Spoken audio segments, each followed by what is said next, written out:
The news was buzzing all over the land. All of the sons of the prophets had knew of his plan. My master, Elijah, would be taking his day. How could I live without his wisdom and the words he would say? I gazed deep into his eyes like a child that I was. Behold the aura of his presence, the virtue of his essence. To God be the blessings. I follow like sheep. Today's the day that the apprentice transcends to the seat. A master, be a pastor, a shepherd, a sheep. We on this long dusty road, never saying a peep until we reach the river Jordan. My master, Elijah, removed his overcoat and smoked the waters right beside us. The water started bubbling to solid from fluid. They poured it down the middle, he and I done poured it through it. It wasn't new, it's nothing I had seen it before. Besides raising up the dead, healing feet in the poor. We crossed over to the other side and he said to me, whatever you ask for, let your eye give it to me. I thought deeply for a moment, maybe wisdom, strength, or honor. Nah, just leave a double portion your spirit here, Torah. Prophet full of rage to bring your fire and horror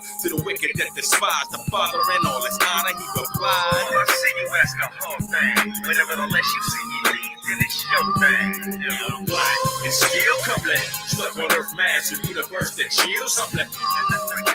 I'm black and still complete, stuck on earth, massive universe that chills something. I'm black and still complete, stuck on earth, massive universe that chills something. I get the deal, tough skills you can't steal from me, and from the cradle to the grave I keep it real, homie. Reminisced about the old days, times in the past, the master and his old apprentice. We had a good laugh, but then the sky drew back like a scroll fire unfolds. My heart stops and I drop as my flesh turns cold. It was the horse and carriages, chariots, various characters spotted these in serious times, errors and areas. My mind froze like it was exposed to the cold. I got short of breath watching as the chariots float. I seen a bright light like a whirlwind from the depths of the ship. Just then it lied and started shaking like epileptics would fit. His robe and his staff were fell to the ground. He was ascending in the heaven transparently now. A vague silhouette of a man I had loved so much was being hoisted into heaven. What adrenaline rush. And just as quick as they appeared, they was gone. The electricity was still in the air, along with the smell of brimstone. The sand from under his feet was just on. I love him just like Kimbo. Set up his robe and stabbed his man on time for me to get go. I didn't smoke the waters and they parted to reveal the ground. I walked across the Jordan River.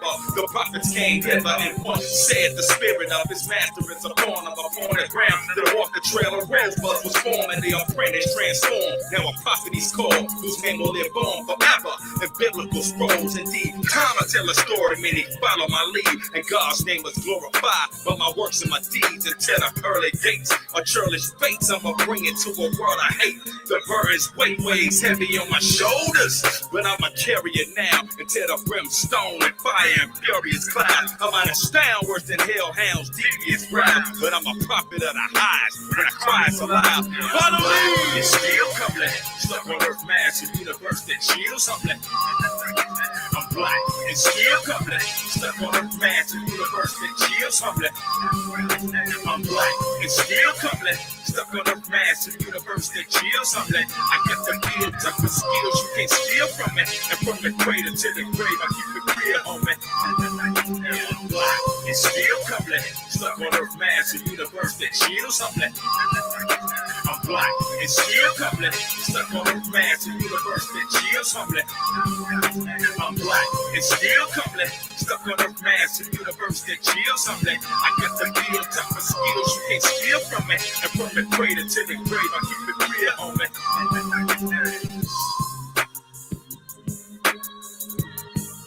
Now it's time to make amends. What we're saying now is this. Period. It was necessary, but it wasn't sufficient. We got to drop more. We got to do more. Because that's only the credit. And black people unfortunately do not read.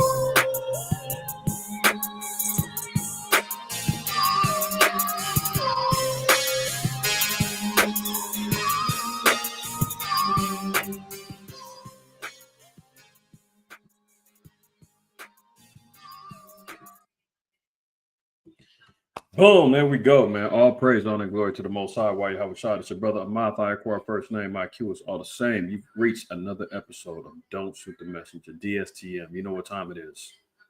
You came for it. You're going to get it. All that you want.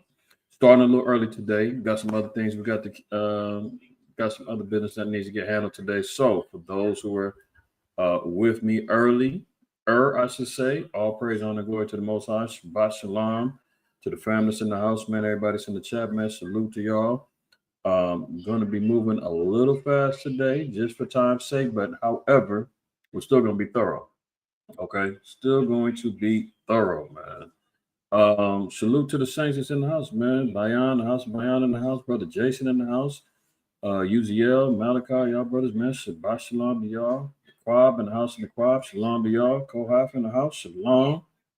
Who else we got in here? Rosemary from London, my sister. Shalom to you. Brother Willie in the house. Shalom. The house is a car in the house. Shalom to you, good brother. Who else we got? Randy in the house. Shalom. Shalak in the house. Hey, the fam's in the house. All praises, man. So, prayerfully, man, everybody's good today. It is the day of the Lord, regardless of what anybody else tells you. Today is the day of the Lord, man. Forget about tomorrow. Forget about all the other. Rest day is today. All right. So, as you see, man, chaos at the White House. They calling it the Fight House. Y'all seen it? Everybody seen it? Shots heard around the world.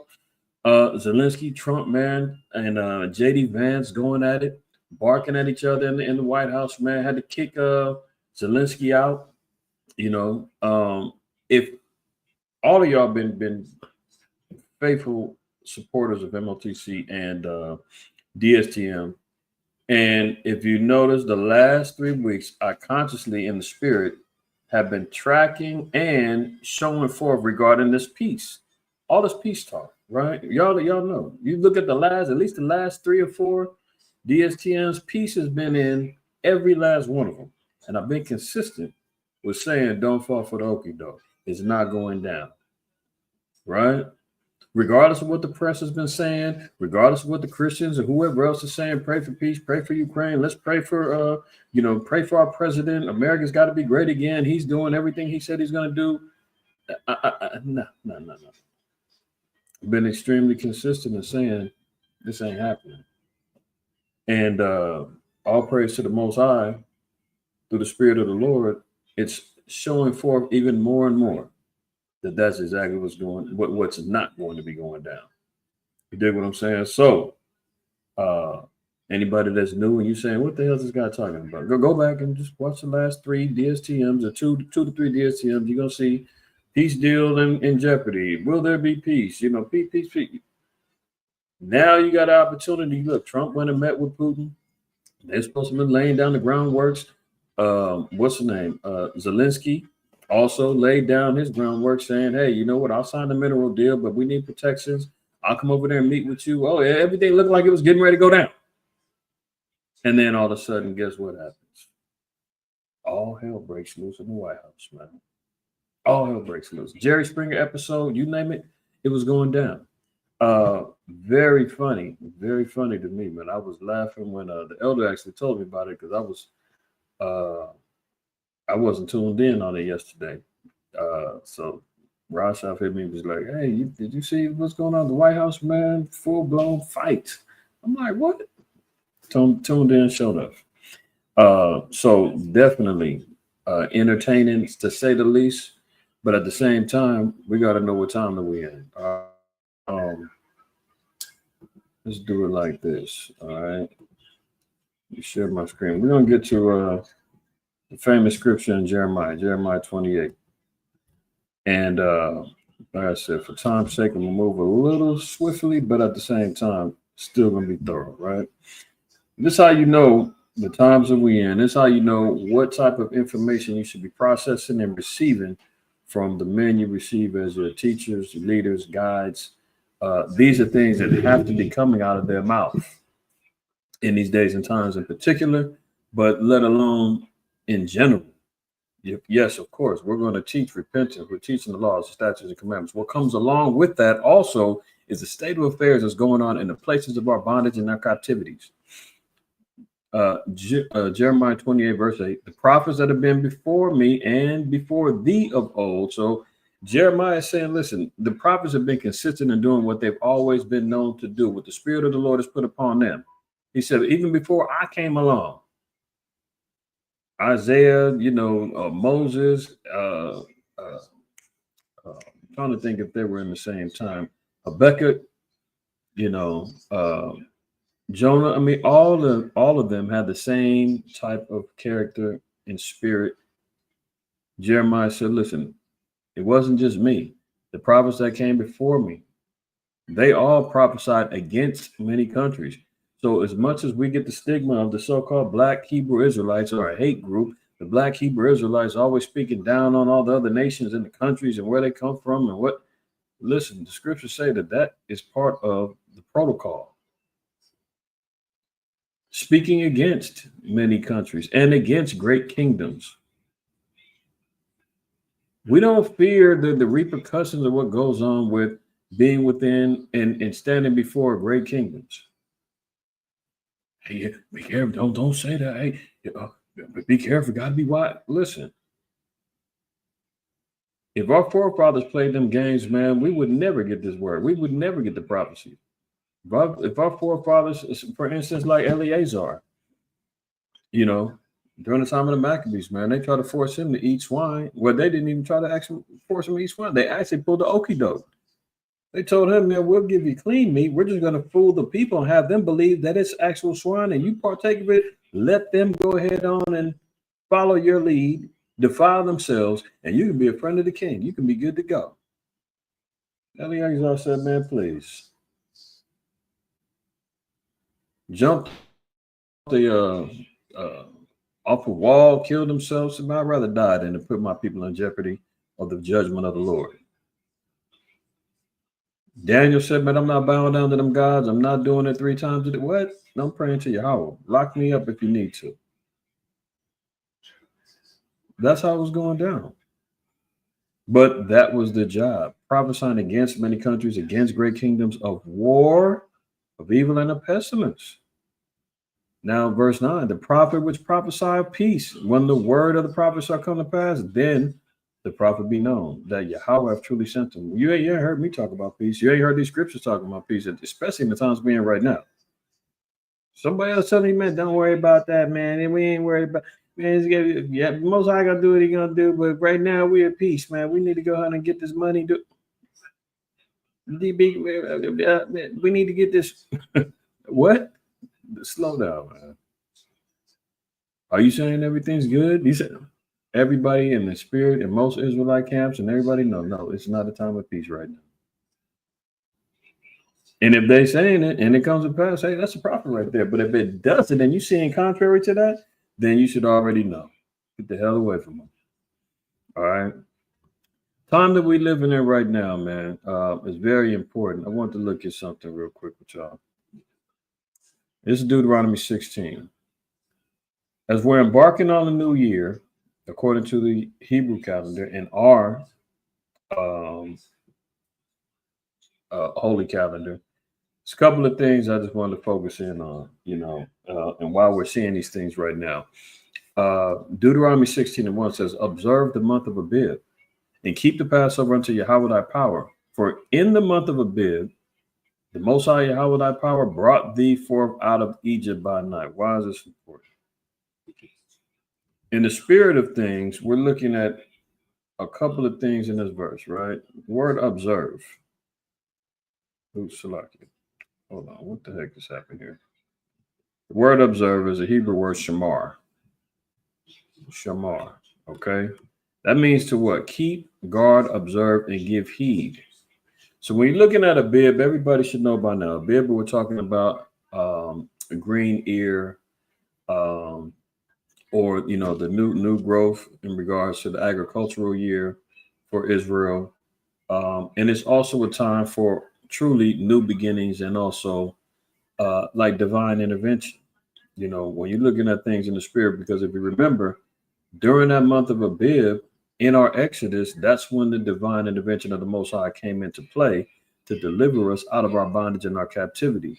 So during this time, this is when you see the Most High start making moves in the spirit and intervening with a lot of things that happen within our nation and within the world. In the beginning, when you're looking at a bib being new beginnings, that also on the flip side means it's the endings of some. This is the time you're going to see Israel coming into the truth. A lot of people are observing their first Passover this year. And you're going to have some that's not keeping it anymore because they fell out. You're seeing, especially within Israel, man, doctrinal issues arising again, causing confusion within the nation. This is all the time when the sifting and the leavening is starting to puff up, rise up, show itself. These are the times when the Most High is saying you got to separate things, good from bad, evil from good, so forth and so on, right? So in Abib, in this beginning time, it also means the ending. This is the time where you're going to see changes occur. And this is why the Lord said you got to observe the month of Abib. So not only are we looking at observations in regards to keeping a calendar site, but in the spirit, this is the time we're supposed to be in our discerning eyes and in the spirit of keeping and observing and paying attention to what's going on. Because what else is going to be need to be done? It also means what? To protect, save life, right? To watch and to wait for, to observe, meaning to celebrate, right? That's why understanding the calendar and keeping these holy days and feast days is very important. But looking at the complete definition down here, it says properly to hedge about as with thorns, i.e. to guard, generally to protect, for to attend. So this is the time that you're also supposed to be guarding your spirit. Because knowing the things that come up, i.e. Abib, green ear, the things that come up, right, could be detrimental to your spirit, your family, and it could also mean you actually could be getting new things. Things could be arising within you. You could be getting greater understanding, stronger in the Lord, being more diligent. You could be, growing into understanding your spirit better and your purpose within the truth and serving the Most High Yahweh. So there's a lot of things that we have to be apparently aware of. That's why the scriptures tell us to in Sirach 5:15 that we need to not be ignorant of any matter, small or great, understanding both sides, good and evil at this point. So we're in the spirit that we have to be prepared to protect, not only to protect the things that we've already attained to. That's why even in Revelation, was it Revelation 3? I want to say 12.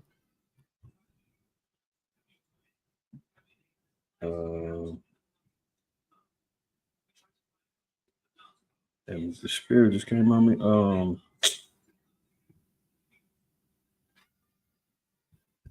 Hold on 1 second.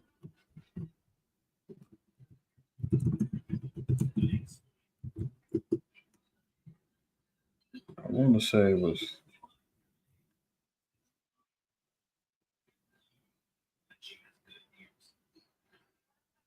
not 3 and 2. It might have been. I might have been thinking of it wording different, but I know the scripture hold fast to that which remains. But let me just make sure.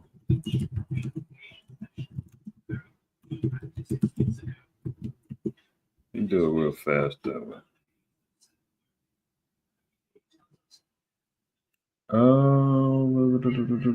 Salaki, y'all. Give me 1 second.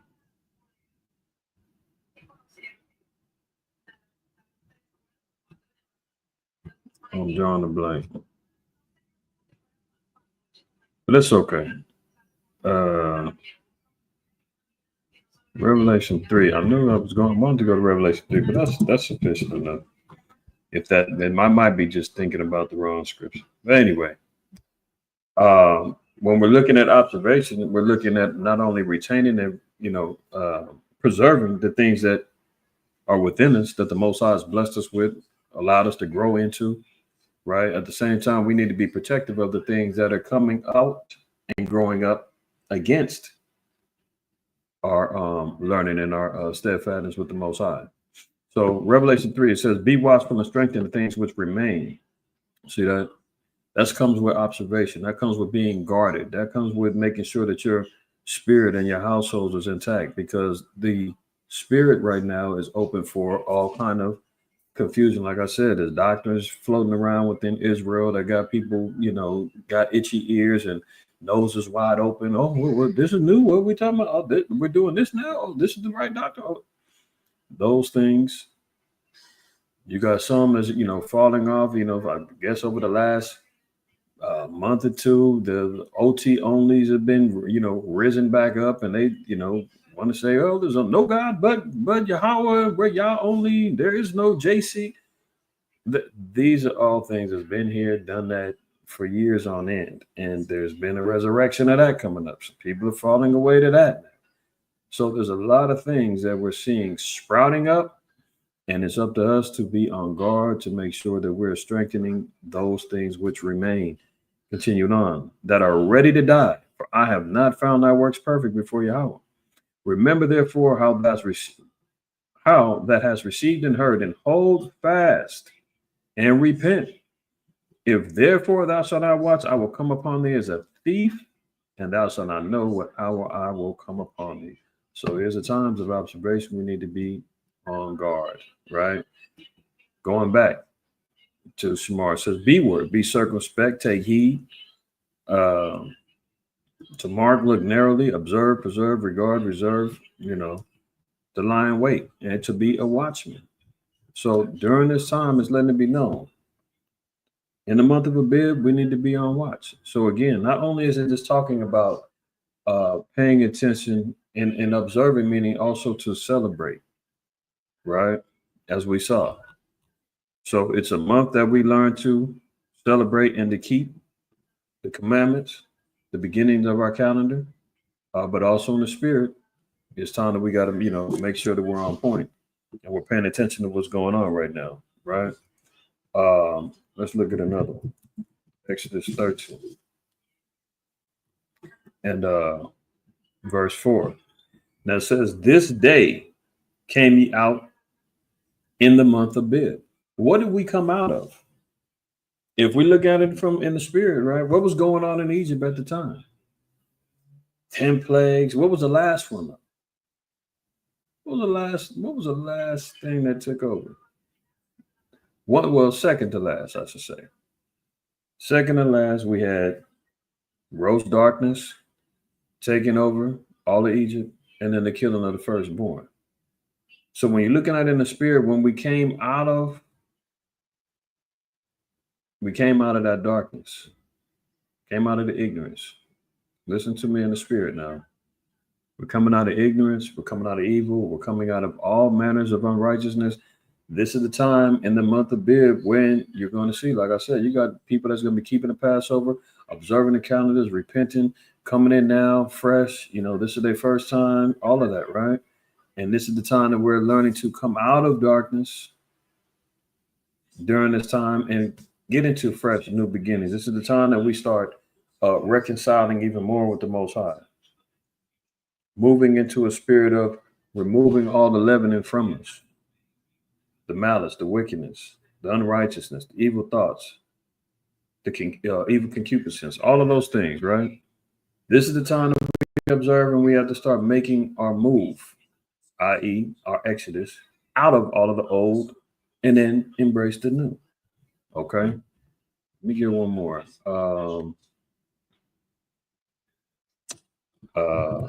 Exodus 12. Now, to compound what I'm saying, Exodus 12 and 2, this month shall be to you the what? Beginning of months. Why do we have to relearn this? Why do we have to be told, hey, this is the beginning of your months? This time right here, between, according to the Gregorian month, names of the months and whatnot, March and April, this is your new beginning. This is when things start. This is your Abib. Because for the last 80 years and 430 years, we was in Egypt, 80 of which we was in bondage. We wasn't observing and keeping these things. We had fall victim and start, observing and following after the ways of those around us in the hierarchies of rulership during that time. So as we got to our Exodus, Moses had to teach us and told Moses and Aaron, listen, when you got to tell the children of Israel this is your beginning of months. This is when things are going to start over for you. All right. And it says it's going to be the first month of the year to us. So with all those things keeping in mind, man, just remember in the spirit, these These are the times that the beginnings could be endings for some, right? These are the times we're supposed to be observing. We're supposed to be on guard, on watch. We're supposed to be paying attention. Supposed to be securing everything that we've already accumulated throughout the year. We're looking for new things to continually grow, within us. And you got to be observing the things that's growing around us, right? I.e., the wheat in the shaft, right? So pay attention, and this is how we're gonna keep it moving. So let's jump over here, man. We're gonna get right to it. Gonna get right to it. Let me see. Let me blow this up. Now, if you also know, during the times I've been talking about and focusing in on Revelation 17:16, because if the scriptures say that the 10 horns are going to hate the whore, the 10 horns representing NATO and the EU, there's got to be some sort of event, something that's going to take place that's going to draw a wedge between Europe and America's relationship. We're seeing that starting to rise up in the beginnings of those things, and what very possibly could be the catalyst that causes that particular prophecy to come to pass and the evolution of World War III. So it says here, U.S. splits with European allies over UN Ukraine resolution vote. So with Russia being a key part, according to, Ezekiel 38 and other scriptures, the Ukraine-Russia conflict is what's leading us to see how Europe, NATO, all get involved. And because of the position that Agent Orange, Donald Trump, is taking, it's caused conflict with his European allies. And now we're seeing a lot of these European nations now are upset with America. They're upset that Trump is freezing foreign aid. They're upset that Trump is trying to stop the war. NATO wants the war to continue. The EU wants the war to crack off. And the Trump is like trying to slow it down. And you see, he's a he's a bold-faced liar too. Because remember when he was campaigning, he said, man, one of his first orders of business is to stop the war. He said he'll have it done within 24 hours. Here we are and going on month 3 of his campaign, and we're seeing things explode even worse. So go figure. So the U.S. splits with European allies over UN Ukraine resolution vote. In a stunning reversal of a years-long policy, the U.S. voted against a United Nations resolution to condemn Russia's war in Ukraine on the 3rd anniversary of the conflict Monday, siding instead with Moscow on a largely symbolic show of support for Kyiv. The resolution passed with 93 votes in favor, 18 against, and 65 abstentions. Kyiv's European allies led the push to pass the Ukraine-backed resolution. So here we're starting to see the beginnings of the conflict between America, Europe, right? Russia's playing a role. They're utilizing this as capital to say, hey, well, you know what? If America gives us the green light, we'll go all out against Ukraine and NATO and the EU. And if America bows out, then cool. But America is not going to bow out. They have obligations according to the NATO Article 5 resolution. They have to jump in financially and everything else. Philosophically, Trump is like, I ain't with it. I don't want to, keep dealing with this war. I'm trying to get money. I'm trying to expand. And but if it gets down to warfare, he's got to join in. All right, let's continue. Look at this. Europe's nightmare is here. They have they have to fight Putin without the U.S. So, if you remember, Zelensky was talking about they need a European army, because that lets me know too, man. I think he planned on going in there, trying to exercise his rebellious nature and say, I'm going to stand up, to Trump, man. I ain't going to just let him talk to me any old way, man. I'm not bowing down, kissing the ring. He already gave a heads up, like, look, we're going to need a European army because I'm about to go in here and act a damn fool in the White House. And next thing you know, things blow up and it's an issue. You feel me? So let's see. Was it verse 11? I'm just seeing your comment, Bayan, in Revelation. That might have been it. I should have just been patient, huh? Slacky, y'all. Let me go back. No, that wasn't it. But that's still a good one. It was another one that says something about hold fast to that which remains. I can't, and I could be misquoted. I could be misquoted. But anyway, the water for your input on it. But nonetheless, man, we see here, um, Europe's nightmare is here. It says they have to fight Putin without the U.S. The Oval Office blew up between Zelensky and Trump, laid bare for many Europeans that something critical is broken in their relationship with Washington. Hopefully, y'all can. I know the text is a little different, but or a little varying in size, but I had to try to squeeze this in. Uh, Look at here. It says European leaders are confronting their worst case scenario. Maybe they really are going to be dealing with a bellicose Russia alone. When the U.S. lined up alongside Russia and North Korea earlier this week to oppose a UN motion condemning Vladimir Putin's invasion of Ukraine, some European officials knew that the transatlantic relationship was in deep trouble. Then they watched in horror as Donald Trump gave Volodymyr Zelensky a public dressing down in the Oval Office, and something broke. Let's read the quote down here. It says President Trump and his administration raised a more fundamental challenge to the transatlantic alliance than it has faced in many decades, said Graham Allison, a professor of government at Harvard University who studied with Henry Kissinger and served in both the Clinton and Reagan administrations. So they're basically saying, man, Trump is going against the grain. He done messed some things up with our relationships with the Europeans. And now they not only have financial issues, especially in particular Germany. Germany just had the biggest, I think their biggest bank suffered its biggest loss since like World War II. And Germany's like one of the leading economies in Europe. And their financial situation is collapsing over there. So not only do they have financial issues going on, they got war issues going on. You got these trade wars jumping off. You know, the world's in a lot of chaos right now. But Europe right now is stressing about the relationship with the U.S. being on the line. And Putin could very well capitalize on this and make some more moves. Look at this, how Donald Trump has brought a European army one step closer. See that? Like I said, you remember, Zelensky was talking about we need a European army.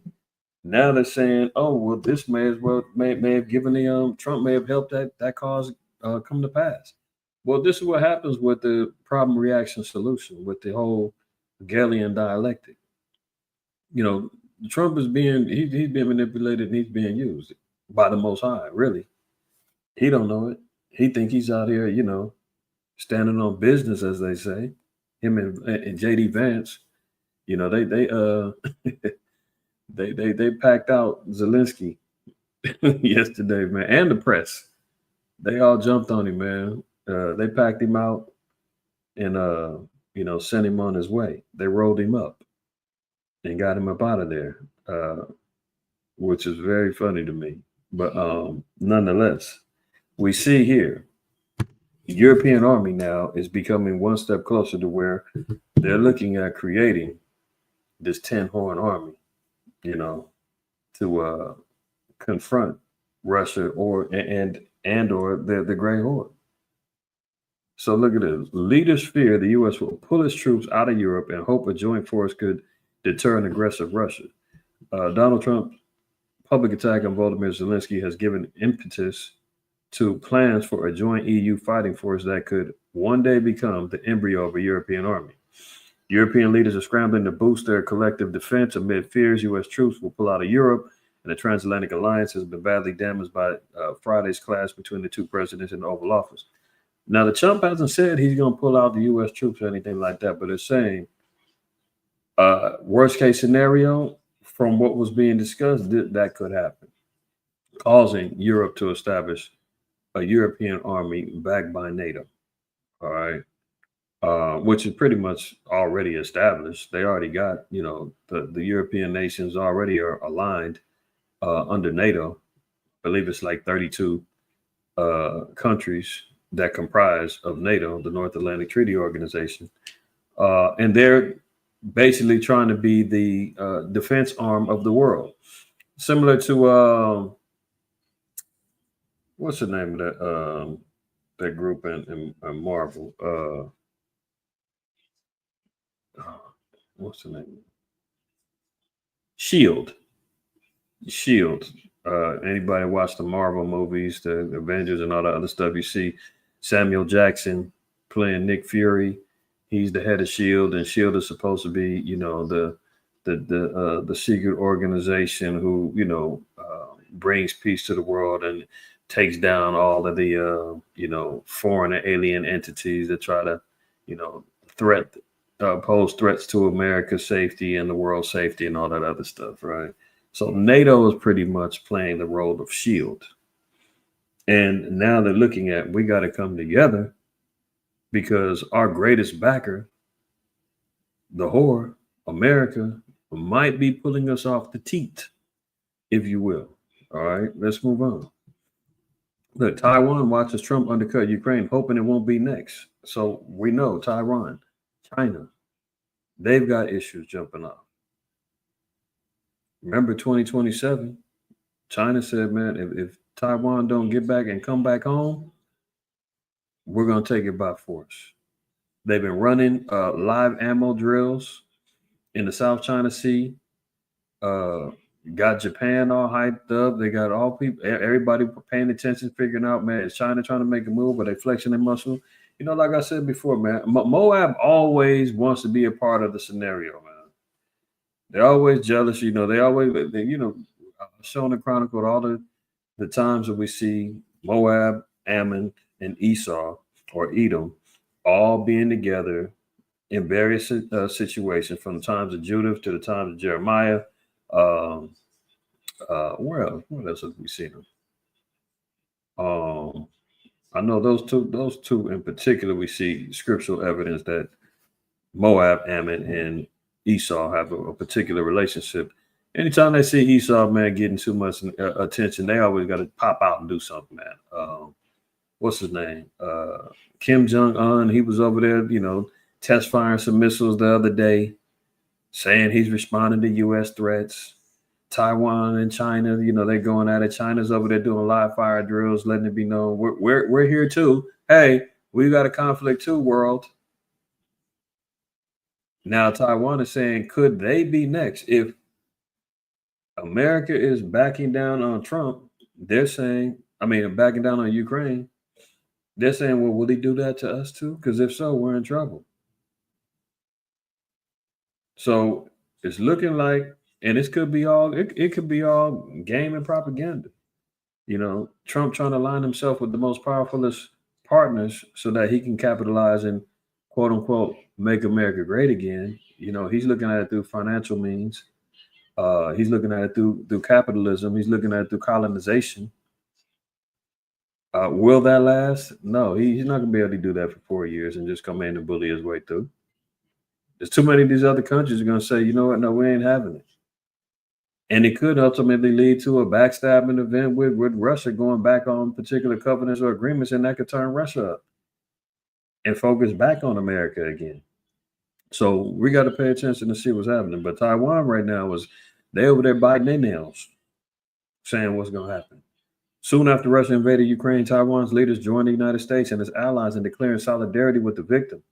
Taiwan and Ukraine were fellow democracies. They said each imperiled by its hulking authoritarian neighbor. Now President Trump turning against Ukraine could fan debate in Taiwan about whether it could count on American support in the event of a widening conflict with China, which claims the self-governed island as its territory. Similar scenario that's going on with Russia and Ukraine, although Ukraine and Russia had an agreement. Ukraine annexed itself away from the Soviet Union back in the early 90s, became their own independent country. And, again, they're the same people. The Russians and Ukrainians are the same people, man. They speak in the same language. They the same. But just because they created their own nation and broke away when the Soviet Union collapsed and created their own and had to sign particular peace agreements, which Ukraine went against, by trying to align themselves with NATO, which is an enemy of Russia. That's where all this thing starts cracking off from. Taiwan, same deal. They were part of China. They annexed themselves away. Uh, had the backing of America. China's like, look, the time has come now. Like even when Isaiah 13 says everybody's gonna return back to their own land when all hell breaks loose. Let's go there real quick. Uh, Isaiah 13 and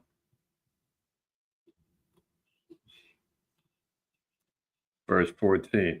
It says, and it shall come, it shall like it, and it shall be as the chase roe, and as a sheep that no man taketh up.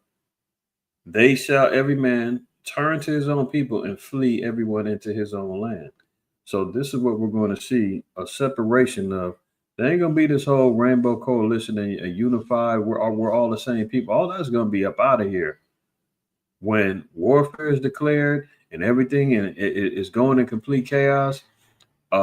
The friends and foes are going to have to be identified, just like during the times of Hiroshima, Nagasaki, in Japan, and America being declared as enemies or rivals or whatever the case may be. When they rounded up all them Japanese people and threw them in internment camps, it was like, look, if you ain't over there with your own people, we got to lock every one of you up on these camps until we resolve all conflict with your people, because we can't trust you.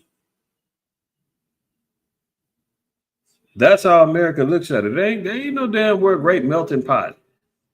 You can't show your driver's license and say, look, I'm second born generation Japanese. You can't, I'm an American citizen. What? We can't trust you. Your eyes slanted, man. You lock him up, put him in the camps, man. We don't know who's who. That's how America all that whole one nation under. We know that's all cap anyway. So when it's all said and done, this is why we're seeing even China saying, Taiwan, you part of us. You always have been. We're sick of playing games with you. It's like a child that ran away. You come back home. It's dangerous out there. You had your fun. You went out there. You've been manufacturing. You made a great relationship with America. You've been getting money. They promise you protection. You've been getting your imports, your exports. All that's over with. Bring that home. And stop playing. Taiwan's like, well, America's going to get our back. We're not leaving. You know what I'm saying? Like a child that ran away, you go over to the neighbor's house and the neighbor's supposed to protect you. And the neighbor, i.e. the U.S., has been saying, actually, no, we agree and we have to honor that the one child China policy, right? We agree. You should be back home with your people. But until we're tired of draining you out of your money, your resources, and we'll get you back. How many things have we seen imported saying made in Taiwan that America has gotten in and profited off of? Sweatshops in the small manufacturing plants they got over there. It's business for America, but at the end all be all, they're gonna say, man, look, you need to go back to your people. Look at this.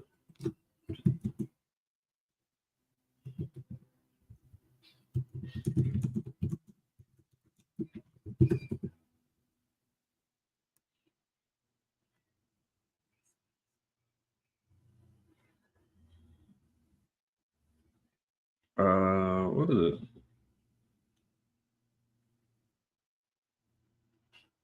Well, it looks like I haven't seen this one, but in previous times they've been talking about how America, see down here on the slow Biden, it said Biden underscores he wants no change in the Taiwan policy. So in other words, where it stands is here you even see the Trump backs one China policy in presidential call with Xi. So there you have it. If the Trump is saying he wants, get out of here. If the Trump is saying he wants that one China policy going on, he's basically saying, man, Taiwan is part of you. Keep them. That was back in 2017. So long story short, man, America's always backed up and said, man, Taiwan has the right to go, China has the right to declare Taiwan as territory. So until the ish hits the fan, we're going to go ahead and stand on the sidelines and get this money, which okay. So here we go. Let's finish this up. Says now President Trump has turned against Ukraine, could fan debate in Taiwan about whether it can count on American support in the event of a widening conflict with China, which claims the self-governed island as its territory.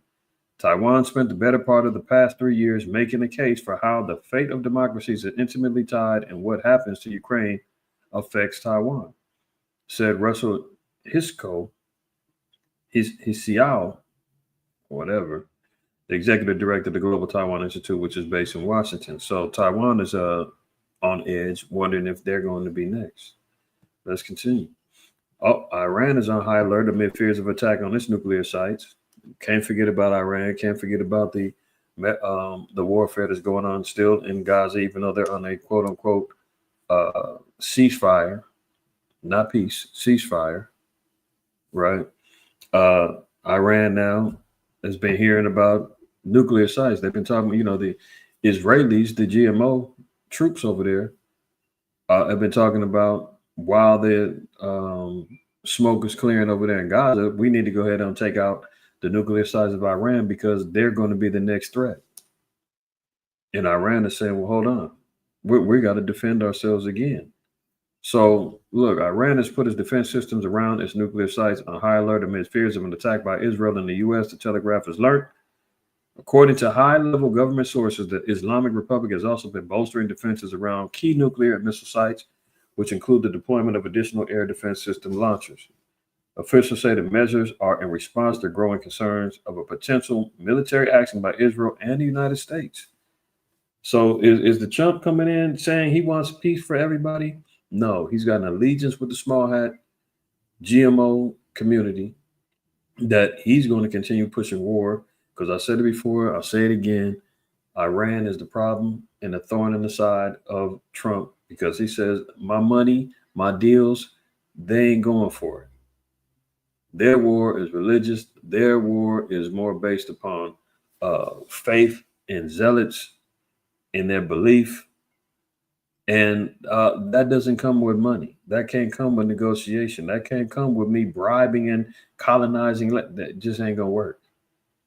So I got to fight, quote unquote, fire with fire. Let me make sure I stay in alignment with the GMO small hats, back them up with my, bed affair with the small hats and use them as a proxy army to take out, the last thorn in his side, basically, outside of what could be going on in Europe. So let's continue here. Now, y'all seen this. I was dying laughing when I seen it. I was running an agency. I was doing consulting. I was investing. I had all kinds of things going on. If you will speak very loudly about the war, he's not speaking loudly. He's not speaking loudly. Your country's in big trouble. Wait a minute. No. You've done a lot of. The Trump turning up on him, man. They about to pack him out in a minute. Now, Trump is saying the obvious, right? Now, he said, your country's in big trouble. You're losing. How long have we been saying that over this 3 years of the war? We got drowned out by the Mockingbird legacy media, as they call it, about how the Ukrainians are so brave. They've been fighting there. Russia's taking huge losses and all this other stuff. And, stand behind. Hey, where's your blue and yellow and white flag at, man? Get it out. We're standing with Ukraine. Meanwhile, they've been getting mollywopped over there. And the media's been saying, cover that up. We're saying they're winning. We need to keep the money coming in. We need to make sure everybody knows we're supporting the good guys, blah, blah, blah. Now, when the chump cuts him and says, you losing, you taking loss, he's like, I know. So now he come clean. He got to get put on blast. Zelensky can put on blast to admit to that. Your country's in big trouble. Wait a minute. No. You've done a lot of talking. Your country is in big trouble. I know. You're not winning. You're not winning this. You have a damn. I know. good chance of coming out okay because of Mr. us. President, we are staying in our country, staying strong from the very beginning of the war. We've been alone, and we are thankful. I said thanks You haven't in been this alone. cabinet, You and haven't not been only alone. in this We cabinet. gave you, through I this said stupid thank- president, $350 billion. You voted We gave for you your military president. equipment, You and your voted men for are your brave, but they had to use our military. Whatever we asked If you didn't have You our invited military me- equipment, You invited if me you to didn't have our military equipment, this war would have been over in 2 weeks. In 3 okay? days, I heard it from Putin. In 3 days. This is something Maybe new. less. In 2 weeks. Of course, yes. It's going to be a very hard thing to do business like that. Oh my goodness.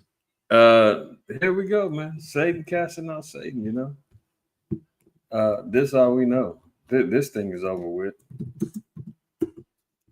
I said thank you, thank you. We've been fighting alone. Have you? You know, the chump came in and cut him. No, you haven't. We gave you $300 billion. You've been using our weapons. You've been what you mean alone? Here we go. Mark 3:24. And if a kingdom be divided against itself, that kingdom cannot stand. Well, right now, who's in control of the earth? The so-called white man. This is his kingdom. This is his earth, man. That's why when you see, man, a homeless cat man, homeless white man holding up saying, we'll work for food. Hey, you got anything for me? I always be like, man, your people are running this thing, man. You have an advantage. You have an advantage, right? This systematic racism that's lined up, man, you've got a faster advantage than I can. You better get out there and get you some, man. You've been sacrificed by your people. I'll tell the white man in a minute, you have been sacrificed by your people, man. You've been left out. You better go out there and reclaim your little piece of the pie, man. This is why they have classifications of what? Poor whites, white trash. Well, why do they have to be white trash? Is there such thing as black trash, brown trash? No. That's the lost and forgotten. These are the ones that they have to leave behind.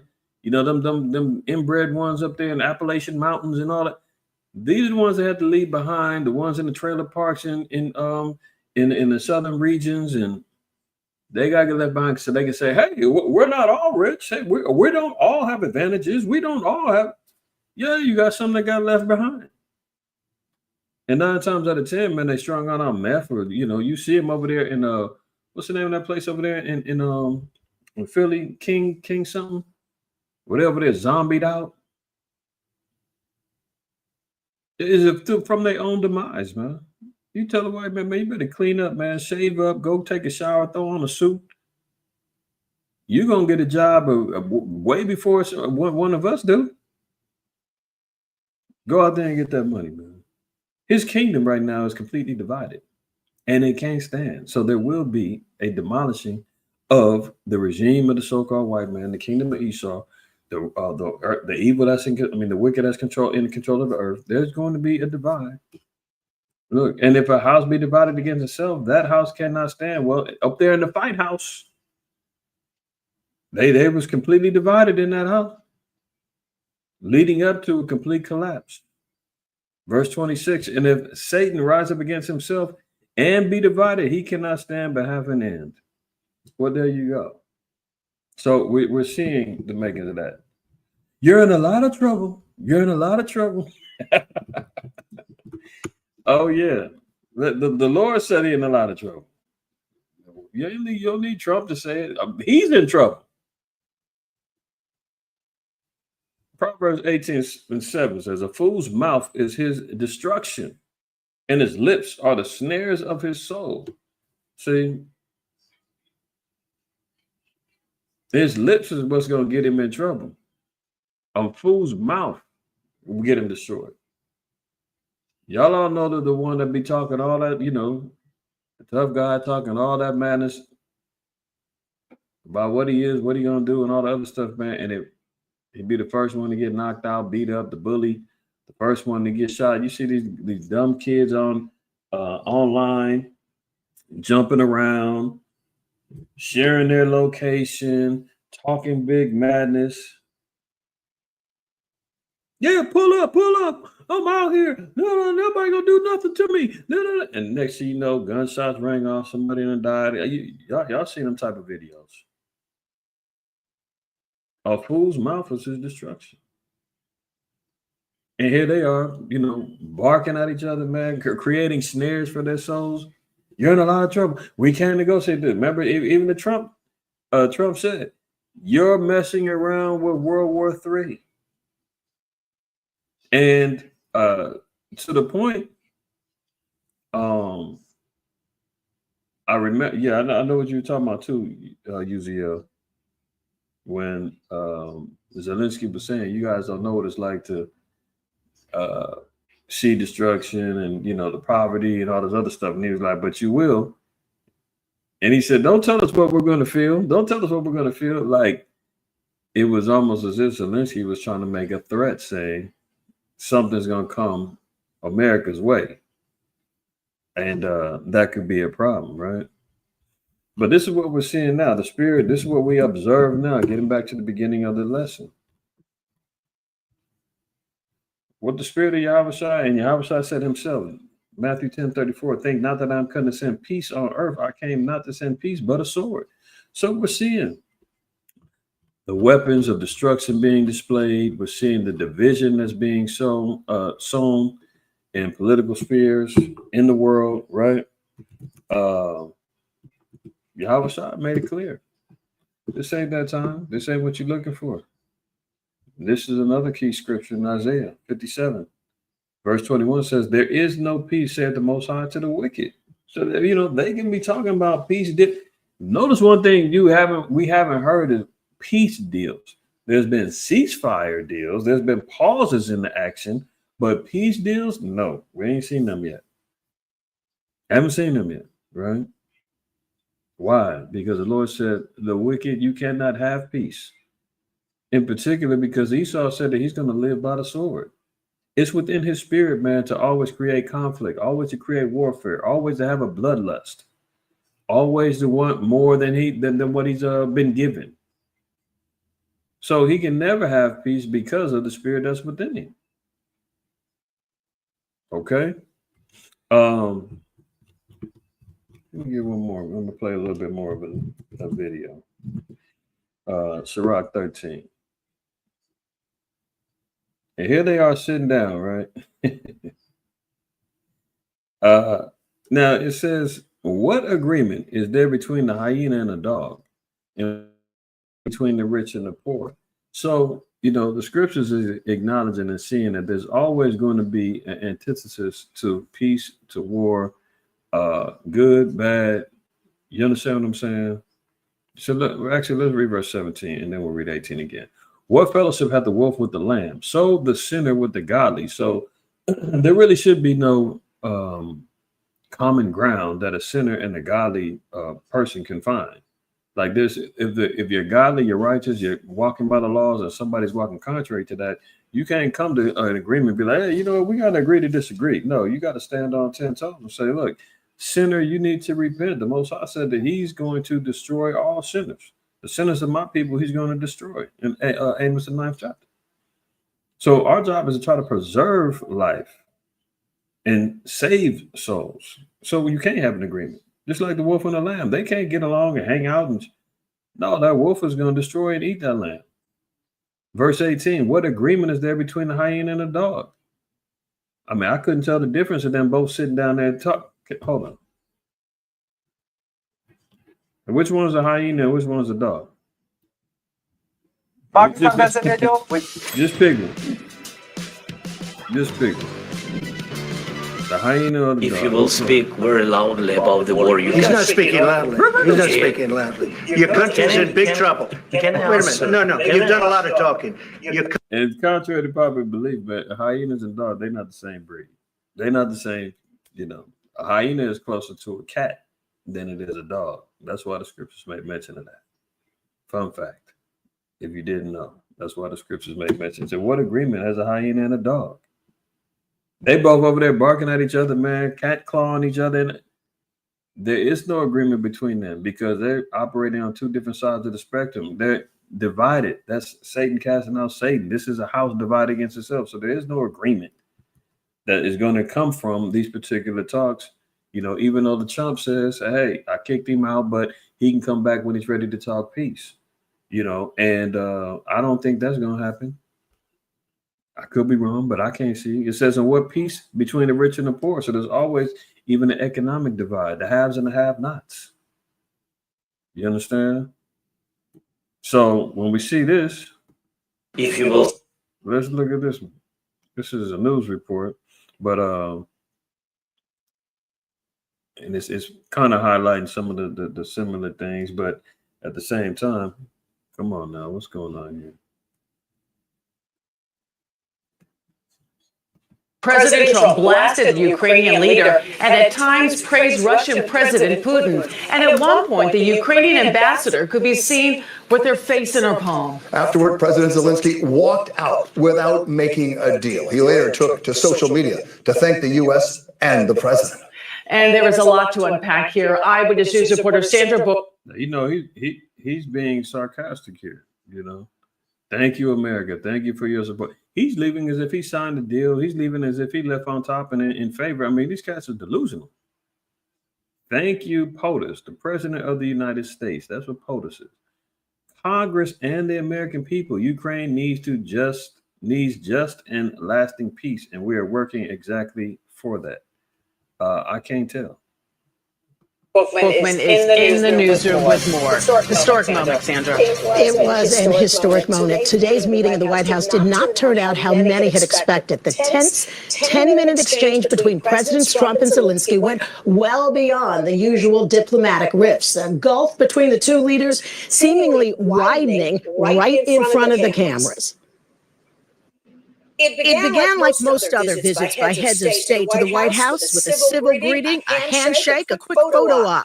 But it wasn't long before the meeting between President Donald Trump and President Volodymyr Zelensky devolved into a shouting match in the open between President Donald Trump. Now, you see how Trump got all his peoples over here? Zelensky is by himself, right? And one of these reporters over here, after the thing, they said, "Man, do you have a suit? Like, why don't you wear a suit? You're a president. You're supposed to represent, basically diplomatic elitism, and you ain't even got no suit on." Like, everybody just packed him out. They all jumped on him and packed him out. He was like, "Well, I'll throw in the costume when we have peace. I don't have a suit right now. I have a suit, but maybe I get a suit like you. I get a cheap one, or I get it more expensive. But I put on the suit when we have peace." I mean, everybody took a shot at this dude, man. Kicked him in the ass. Oh, oops, hold on. It's not Friday Night Lights. Kicked him in the rear. Trump told him, "Man, get the hell out." So they already are salivating, man. Here go the hyenas over here. He's a dog over here, right? They ready to jump on him. Rolling in packs. Trump and President Volodymyr Zelensky devolved into a shouting match in the Oval Office. Don't tell us what we're going to feel. I'm not telling you. Because you're in no position to dictate that. Remember this. You're in no position to dictate what we're going to feel. Oh, see, that's what he was talking about earlier. That's what he was talking about earlier. He said, you will feel basically what Ukraine is going through, right? But the chump cut him off real quick. The pride of Esau. He ain't going to take that lightly. Don't tell us what we're going to feel. You're in no position to dictate. Meaning, remember, he even said, you don't have any cards on the table. Basically, like the game is over, man. If we don't keep tricking the deck and sliding you aces and sliding you kings and queens, like you're going to lose this thing. Now, do you want the favor of the dealer? Or would you rather just bow out gracefully broke and get destroyed? President Trump berating Ukraine's leader and Vice President J.D. Vance questioning whether Zelensky had demonstrated enough gratitude for U.S. support. You're gambling with World War III. You're gambling with World War III. And what you're doing is very... What he's speaking about. This dude, man, I don't know where they found him. I know he was a comedian. I know he was doing some cross-dressing stuff. I mean, there's rumors that he'd be doing coke. how does he not know? What are you talking about? What are you talking about, World War III? Does he not realize and understand what the stakes are? Sure, he does. But the chump, for theatrics' sake, he's laying it all on the line. You understand?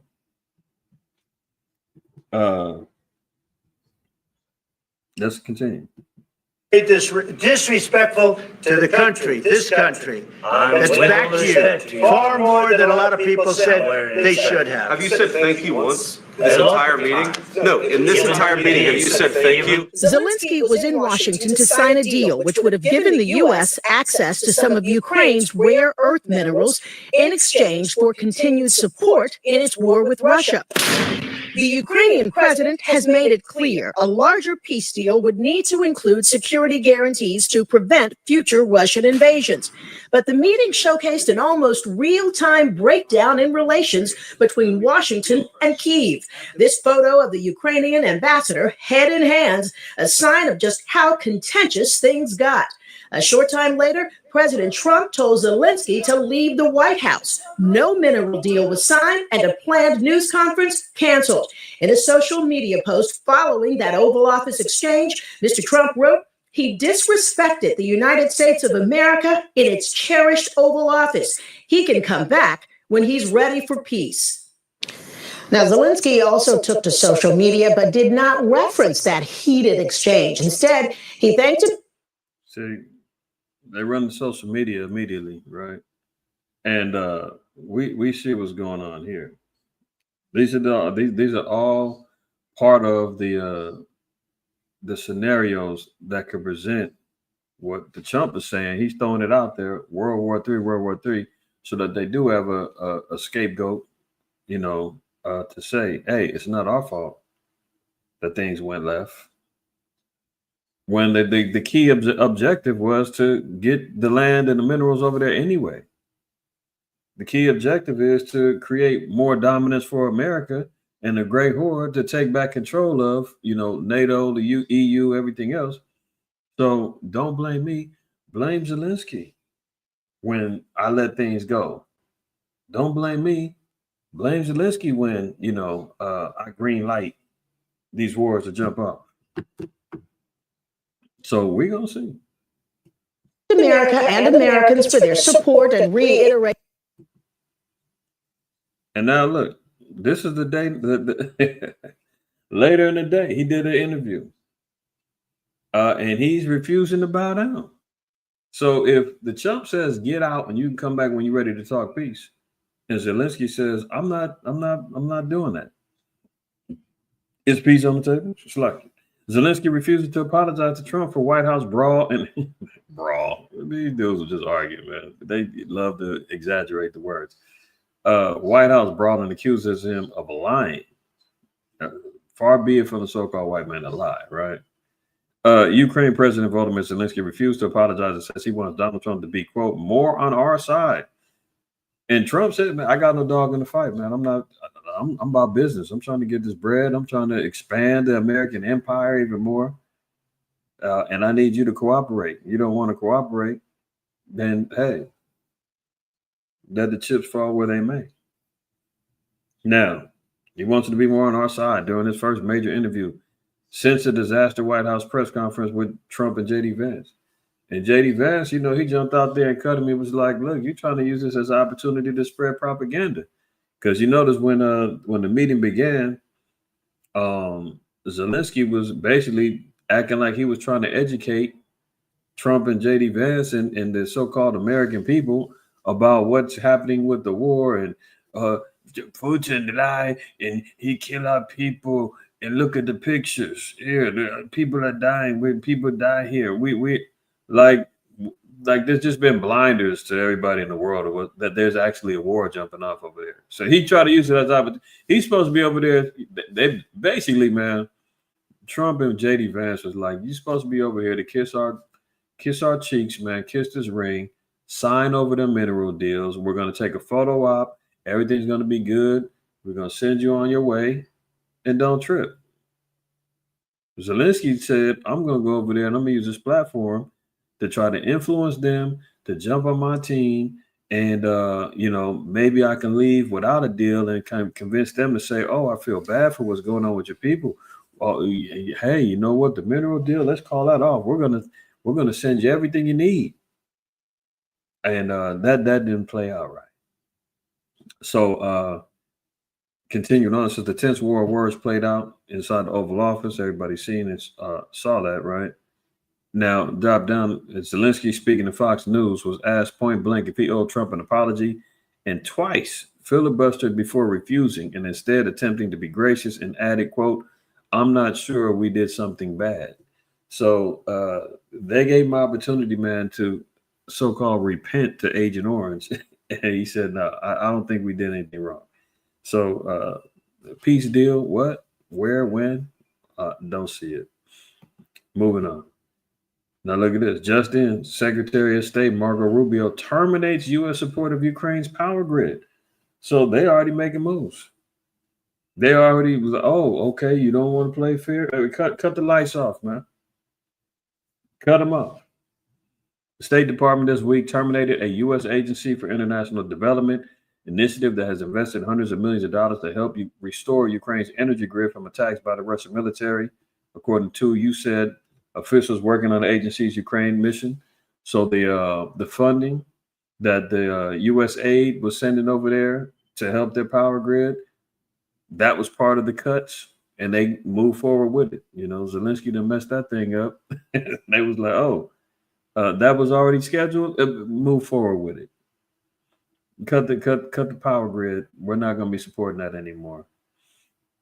Power outages have been applied overnight in some regions of Ukraine due to the attacks on energy facilities.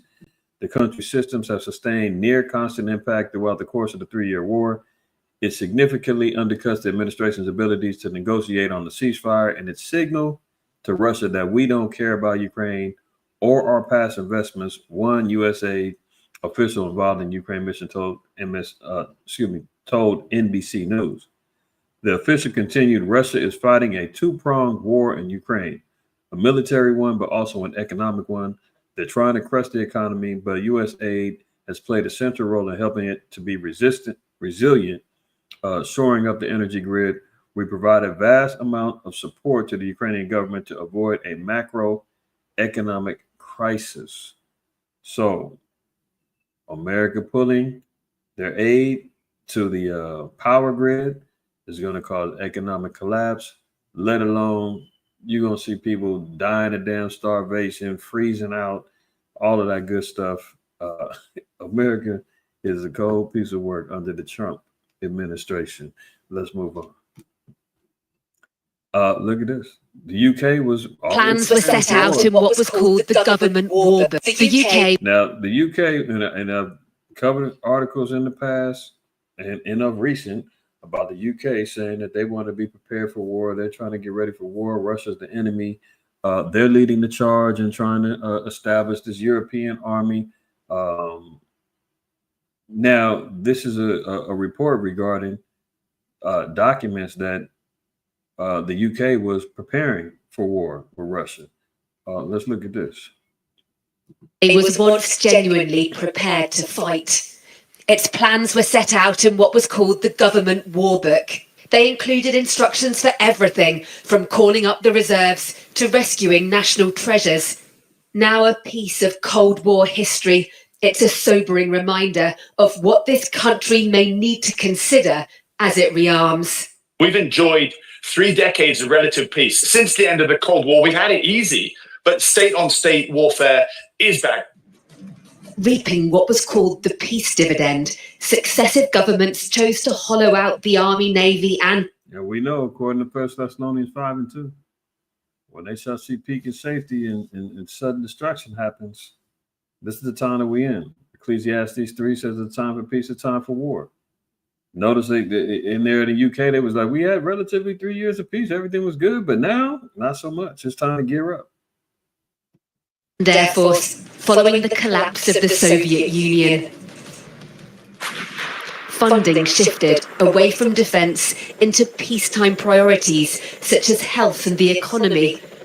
A peacetime mentality also set in. even among the military, as it lost the capacity to fight at scale.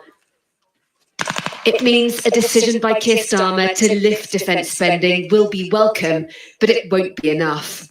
The increase should begin to reverse the quite considerable strategic shrinkage there's been, but I judge there will still be cuts and difficult choices required during this Parliament.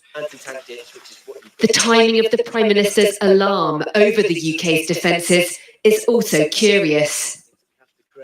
Of course, the war here in Ukraine is underpinning the Prime Minister's decision, but it's been going on for a very long time. In fact, defence insiders say Russia's original invasion of Crimea back in 2014. So I'm gonna stop that there. But you know, this is from Sky News. It says the UK finally confronts the threat of a Russian war machine. So the UK is having their war preparations and their plans being dug up. Remember, they said that for the past 2 years, they haven't really been tripping, but now they had to dig up their defense plans. They're looking at defense spendings. They're out hitting drills. They're getting prepared. Okay, let's move on.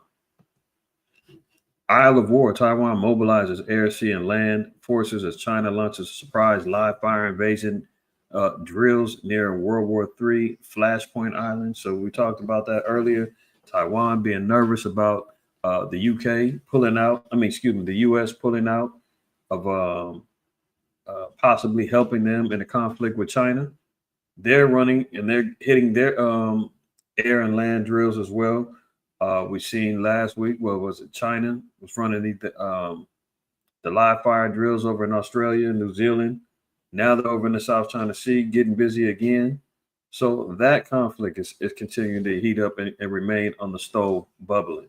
All right, let's continue. Hegseth, the defense secretary, he's warning of a military action if Mexico fails to meet Trump's border demands. And I think as of now, he just sent 3,000, I want to say 3,000 troops down to Mexico. Basically telling them, look, if you don't stop the fentanyl, if you don't help us with the immigration, we're going to go ahead on and declare. And they've been flirting with military action against the cartels and all that other stuff. Whether or not that's going to happen, we'll see. But the threats is definitely there. Mexico's defense secretary closed door comments have unnerved Mexican officials negotiating to avoid the 25% tariff. So remember, those tariffs was put on hold for 30 days between Mexico and Canada.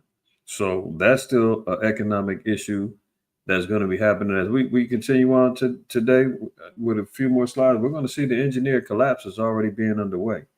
And since last year and before, we've been talking about how they're going to engineer a quote unquote black swan is going to be, they're not going to make the Trump administration easy transition. They've got a number of different things that they're unleashing right now to collapse his administration, to make him fail, and to also bring the destruction of America and chaos in the world. They're actively doing a number of things they're going to undertake, and they're pushing all of them. They ain't even selecting one at this point. Look at this. It says it was the first call U.S. Defense Secretary Pete Hegseth held with Mexico's top military officials, and it wasn't going well. So not only do we have a conflict and a verbal argument going on in the White House, here we got another phone call between Mexico and America that also isn't going well, right? Hegseth told officials that Mexico didn't deal with the collusion between the country's government and drug cartels. The U.S. military is prepared to take unilateral action, according to the people briefed on January 31st call. Mexico's top brass, who were on that call, were shocked and angered, feeling he was suggesting U.S. military action inside Mexico. Those people said the Defense Department declined to comment. So there's issues going on between that whole scenario. Military action possibly going down south of the border. So these negotiations on warfare is not going well with America as it pertains to the Russia-Ukraine conflict. Now we're seeing also issues between Mexico, and we're also seeing issues with Taiwan. Now, look at this. The NSA's secret sex chats. Now, mind you, the NSA, this is the same place that's supposed to be monitoring. This thing came out terrible. Let me see if I can get this. Go fix it on the fly, y'all, to try to make it more legible. NSA, National Security Agency, I believe that's the acronym. The same place that what's the dude's name? Edward Snowden used to work for, talking about them spying on you through your laptops and all of the top secret information that they've been accumulating. They got the Prism grid, where they utilize all different aspects of apps and technology to intertwine into one particular grid of surveillance. Let me show you real quick in case y'all don't know what I'm talking about.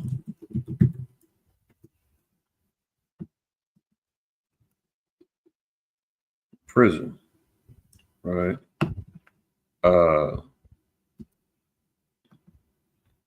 You see here, Edward Snowden, the NSA Prism surveillance program. I'm trying to see if I can find a decent little grid that you can kind of get an understanding on what Prism is if you don't know.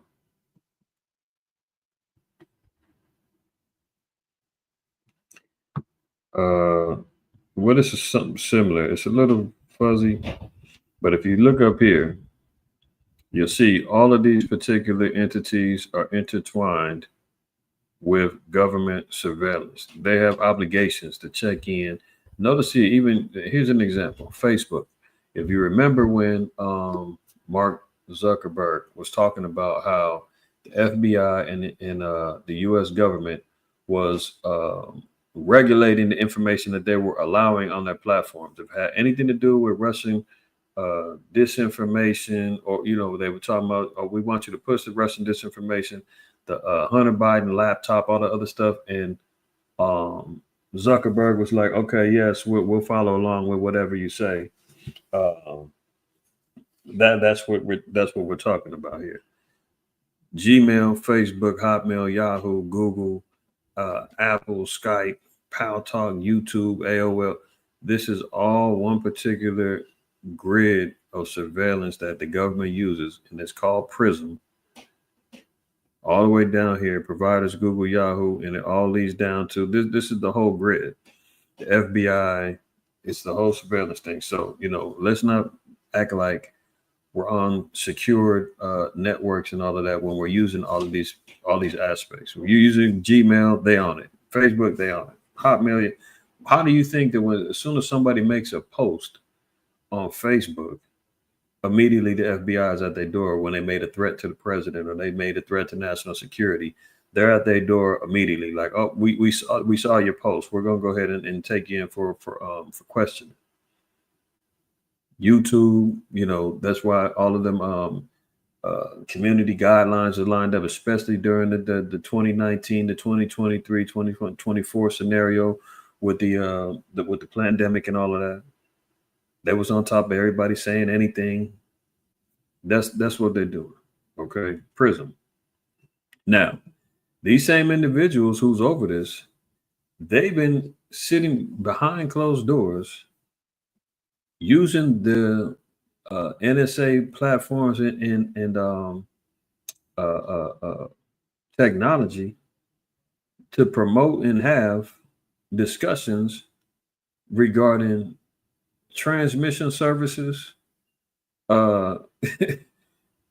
chat rooms on polyamory, adultery, fornication, sex changes, you name it. I mean, they were violating the debauchery of America that it stands for. I mean, actually not violating, but they was promoting, and they're out here utilizing these platforms, man. When we talking about Revelation 11 and 8, man, that this is the spirit of Sodom. This is what's going on at the highest levels of communication, intelligence, and surveillance, man. This is what they talking about. Look at this. The quote intelligence community is one of the most powerful parts of the American national security apparatus. In theory, it works tirelessly to keep the nation safe. But according to internal documents that we obtained, some intelligence agencies' employees have another on-the-job priority: sex chats. One popular chat topic was made male to female transgender surgery, which involves surgically removing the penis and turning it into an artificial vagina. Mine is everything, said one male who claimed to have had gender reconstruction surgery. I found that I like being. Oh, I can't continue on with this. Just imagine the most vilest of conversations having amongst the Transformers, the Decepticons, the transmissions getting changed out. You understand what I'm saying? They're in there just having a ball talking about all this madness. I can't even continue on with the conversation. It's too vile. But here's a little interview regarding this. What we're going to do has already been done. There are over 100 people from across the intelligence community that contributed to and participated in this, what is really just an egregious violation of trust. What to speak of like basic rules and standards around professionalism. I put out a directive today that they all will be terminated and their security clearances will be revoked. But the thing here, Jesse, is like we got to take a step back because this is just barely scratching the surface. When you see what these people were saying, and thanks to Chris Rufo for putting it all out online, they were brazen in using an NSA platform intended for professional use to conduct this kind of really horrific behavior. And they were brazen in doing this because when was the last time anyone was really held accountable? See, and this is what they're doing behind closed doors, man, at the highest levels, like they said, of intelligence within these government officials. This is the conversation that they have, and this is lifestyles that they lead, and this is who America was entrusting, and this is who America was allowing access to your information, my information, holding you accountable for something that you said or something that you was against. And meanwhile, they doing the exact opposite and even worse. Have been doing it for probably years on end, man. And Slow Biden, you know, he sleep at the switch, so he not tripping and probably was encouraging it. This is why they kept pushing these agendas. So in some aspects with the chump going through and doing these forensic audits on everything, he finding out what they was doing. What, man, get rid of them. No, one gender. I mean, two genders. That's it. We're not doing all this foolishness. So again, I give credit where credit is due. If he's cleaning the house with the transmissions and standing behind, well, I ain't gonna say standing behind the laws regarding sodomites, but as far as genders are concerned, he's doing that. Male and female created he them, according to the scriptures. He understands that. Okay, cool. And cracking down, they said it was 100. They had to fire 100 people in this whole little cabal of sex chat debauchery going on at highest levels of government. No? Certainly not over the last 4 years, certainly not over the last 10, maybe 20 years. When we look at some of the biggest violations of the American people's trust in the intelligence community. So today's action in holding these individuals accountable is just the beginning of what we're seeing across the Trump administration, which is carrying out the mandate the American people gave him. Clean house, root out that rot and corruption and weaponization and politicization so we can start to rebuild that trust in. I don't want to hear about the rest of America getting back on top again, but I found this wild to see that this is what's going on behind closed doors. This is what they're doing in the quote unquote intelligence community. This is the intelligence of America, man. And this is what so-called Negroes and Hispanics running around in their ignorance, waving the American flags and wrapping themselves up and you know, reciting the Pledge of Allegiance and pledging their allegiance to America. This is what they were sitting back, backing and living by. This is what they love. And as soon as you speak about, well, America's been good to us. What's wrong with you? Boss love us. You should have the freedom to do what you want to do. It. Meanwhile, they're backdooring, no pun intended, conversations about getting penetrated, having fake boobs, castrating themselves, cross-dressing, orgies, you name it. They was talking a lot of wild stuff. I know there's kids listening, man. I'm gonna move on, but this is wild stuff going on. Another one. What is this? Week 4 now? Maybe week 5. Tarmac panic, horror moment. Southwest plane narrowly avoids crash with private jet as pilot gasps. How did that happen? Almost had another one. What is going on with the aeronautics community? Week 5 now. We didn't see, or at least week 4, with some sort of plane or aerodynamic issue happening with planes. Something ain't right. Now, getting back to another form. So right now we're looking at the various ways of collapse or quote unquote black swan events that could be happening with America under this regime, right? 2025 to 2028 is going to be a very testing time.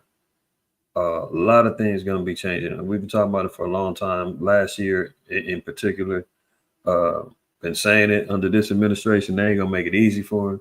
So we got multiple wars on the table. We just seen the whole chaos blow up at the White House, all that other stuff, man. So things are still turned up there.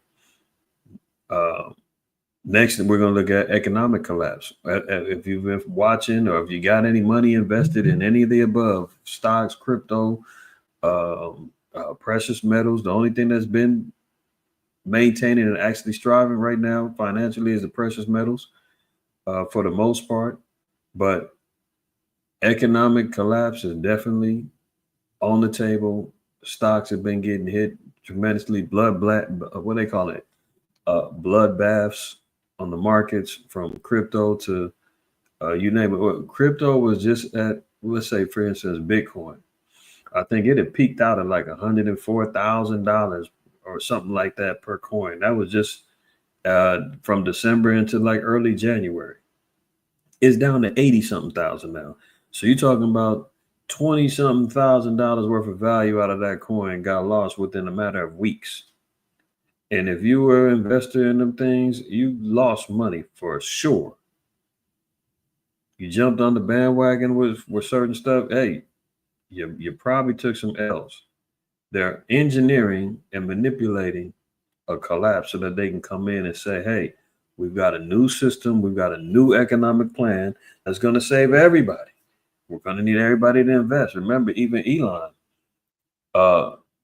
has his partnership with X and Visa, the one shop, basically the one-stop shop for all financial transactions. And now under those, he's getting access to all finances. You understand what I'm saying? So we're seeing how they're slowly but surely moving towards implementation of new systems of thought, new systems of transactions, and here they go. Wall Street on high alert after key economic indicator suffers the sharpest drop since the vid. Americans are growing more uneasy about the economy, and Wall Street is feeling the jitters. Consumer confidence plummeted in February, sinking 7 points to 98.3 from January's 105.3, the steepest decline in more than 4 years. So we can see economically, things is on the downward spiral. He's claiming he's saving all his money. Oh, he tickled your butt with a feather, talking about we got $5,000 possible stimmy checks coming to you as derivatives for based upon all the money we even found to save. What money? Where is it at? I can't. That ain't happening. I seriously doubt that.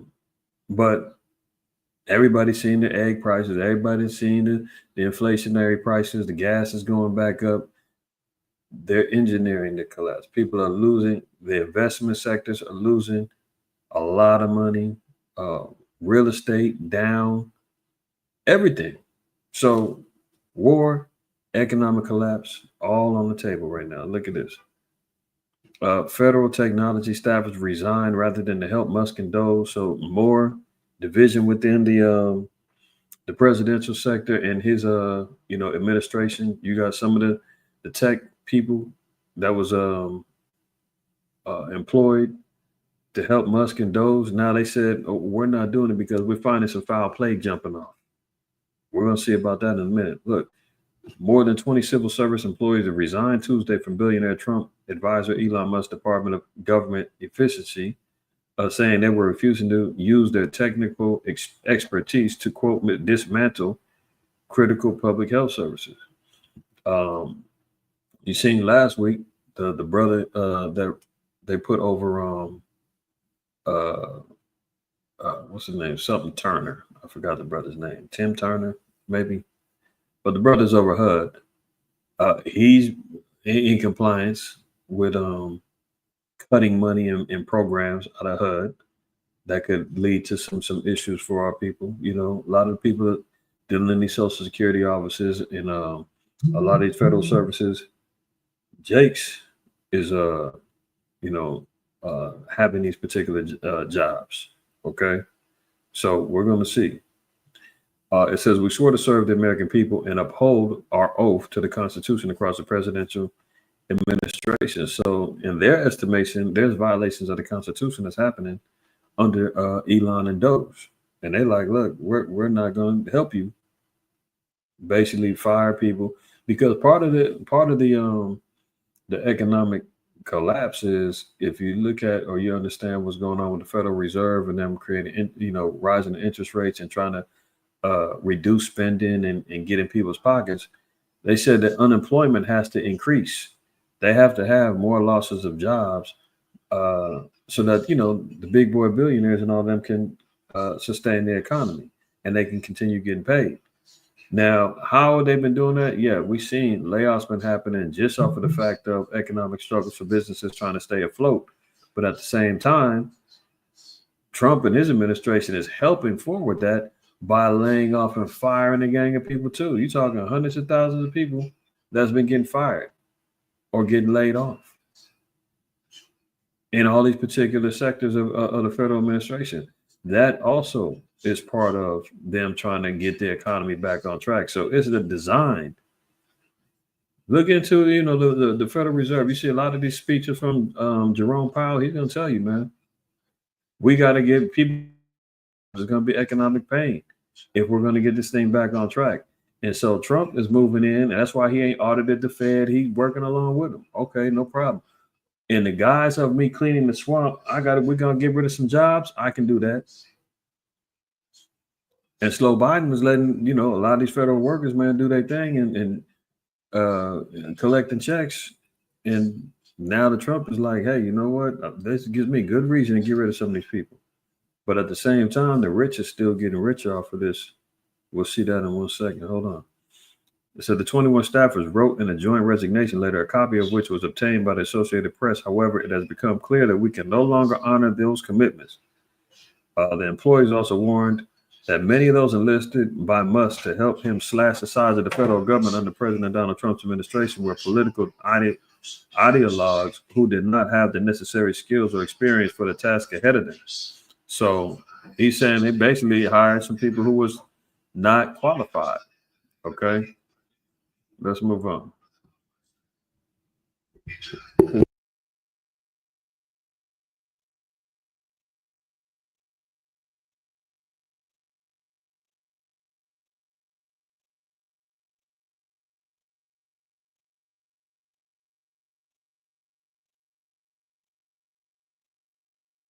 Slack y'all real quick.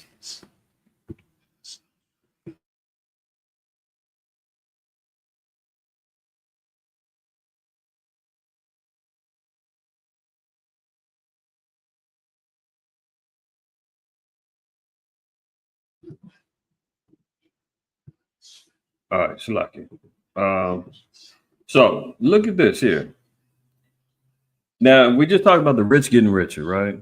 Elon Musk's business empire is built on $38 billion in government funding. So one of his aspects of his business was getting government contracts, $38 billion worth of government funding.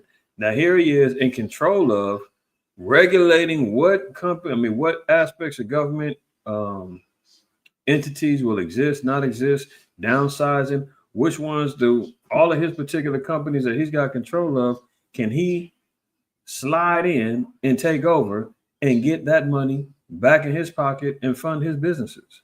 This is what's going on. He's downsizing and he's implementing and coming up on the low.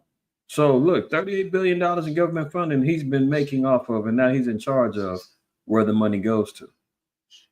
Elon Musk and his cost-cutting U.S. Dole service team have been on a mission to trim government largesse, yet Musk is one of the greatest beneficiaries of the taxpayers' coffers. Over the years, Musk and his business have received at least $38 billion in government contracts, loans, subsidies, and tax credits, often at the critical moments. The Washington Post analysis has found helping seed the growth that has been made him the world's richest person. So, that's what's so interesting is you got the richest man in the world. Meanwhile, he's over here talking about how to save money. For what? It ain't his money, or is it? Oh, apparently he is getting some bread. Apparently he is profiteering greatly off of these government tax cuts and the fundings. The payment stretched back more than 20 years. Shortly after becoming CEO of cash-strapped Tesla in 2008, Musk fought hard to secure a low-interest loan from the Energy Department, according to two people directly involved with the process. So clearly we see he's getting some money out of there. Well, how come he's not getting any cuts from his loans or anything that could save money? Tesla's been losing money on the stock market, man. People ain't investing in electric cars like that no more. According to even Trump, he said that they're not even going to force the issue on electronic cars and that whole movement anymore. So why is he collecting more money? Because he was given the power to do so. The so-called white man, they can never have enough. That's the whole thing. Never have enough. Look, Elon Musk secures himself $2 billion. FAA contract in a glaring conflict of interest. Elon Musk is facing new conflict of interest allegations after the Federal Aviation Administration agreed to transfer $2 billion contract to SpaceX. So now we're seeing he goes and regulates the Federal Aviation Administration. Now we're seeing all these damn planes colliding and getting mixed up and sliding all over tarmacs. And then he says, well, give me $2 billion for my SpaceX, and I can go ahead on and, regulate what's going on a little bit better than what's been happening. FAA will use SpaceX's Starlink satellite network to upgrade the technology air traffic controllers use to manage U.S. airspace, which has long been provided by Verizon. So he bullied out Verizon. He's taking over using Starlink. And I believe I showed last week T-Mobile is, collaborated with Starlink. Right. And there you have that.